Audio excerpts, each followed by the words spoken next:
year of somebody who made All Big Ten, second team All Big Ten. Is that something as a lineman you almost take pride in? Like, people aren't noticing me per se. I'm just doing my job. Yeah, the only time linemen usually get noticed is if you're getting beat. So I don't mind too much. It's just an honor to be considered one of the best linemen in the Big Ten. How exciting was that for you? First time starter, you'd waited your time to get second team. It was pretty exciting. I was sleeping when it all came out, and so I woke up to like a bunch of calls and stuff, and I didn't know what was happening. I was a little worried. My mom had called me like 10 times, and then I saw. But it was pretty exciting, just to get recognized for that.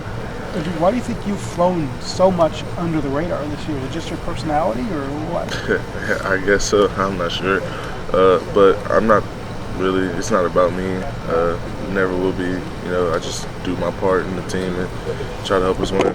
Any former players reach out to you, either when you guys were selected or when you were selected for Big Ten? Kirk Barton talked to me all the time. He always gives me pointers and congratulates me on things like that. So. What about like people you play with, like Taylor Decker? Yeah, I haven't. I talked to him a little bit still. Chase Ferris and those guys still too. How much have they been monitoring maybe your progress this year? I mean, statistically, I've seen some stats that you're even better than Tampa.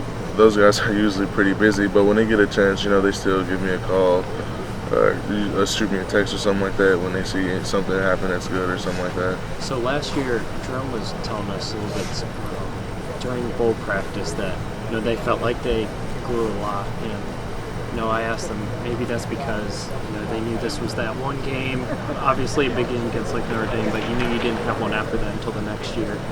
Does a game like that, but when you can put everything down, maybe prepare a little bit for next year rather than maybe another game after the semifinal, does that even prepare you for this year, being that you just have that one game to focus on, whether that this you could have an. I mean, no matter what, you have to focus on your next opponent. You can't overlook anybody, especially when you're in the playoffs. It's the 4 best teams in the country, and you have to come prepared. You can't overlook anything. So we're focused on Clemson right now, and we're worried about the next game when the next game comes. Jamarco, you were a first-year starter this year, but then you go on to be an All-Big Ten member. You played a lot of the top competition in the country. What are you feeling now going into a game as opposed to, starting that first game of the season against Bowling Green? I didn't really.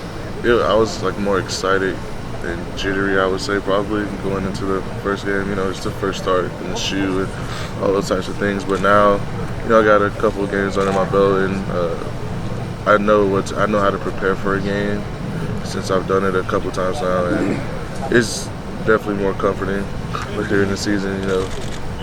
What are the benefits of having a Billy Price and a Pat Elflein on the line? They're just great leaders. Anything you need, they'll do for you, and they'll help you out, if you don't understand something, or, you just, even outside of football, it's just great to have guys like that who've been through it all. I was here when we won the national championship a couple years ago, and those guys have the experience of actually playing in that game and knowing what it's like and what it takes to actually get there. I was a freshman, I was still getting my feet wet. I didn't really know what was going on as much, but those guys actually did it. So having them on the line is just tremendous help. And kind of piggybacking off of that one, you were there, you were in that atmosphere 2 years ago. The fact that you're in the game now, can you look back and build off of that at all? Oh, definitely. Just like I said, learning from those guys, and then what I remember from what happened when we went to the Sugar Bowl and then the national championship, just that experience because I was there. Yeah, definitely. What was that experience like as a freshman last year? You guys have lost 3 games in 3 years. Just have you really kind of gratified that grasp that? Yeah, that's kind of crazy when you think about it. But it's just shows like the culture that we have here. We work hard and we go out and we perform at our best. And so, but yeah, that's just a crazy stat. 3 games. Is there someone who has stood out to you in bowl practice? You mentioned it can be a building block for young guys, bowl practice. Is there anyone who's maybe stood out to you in these last couple of weeks?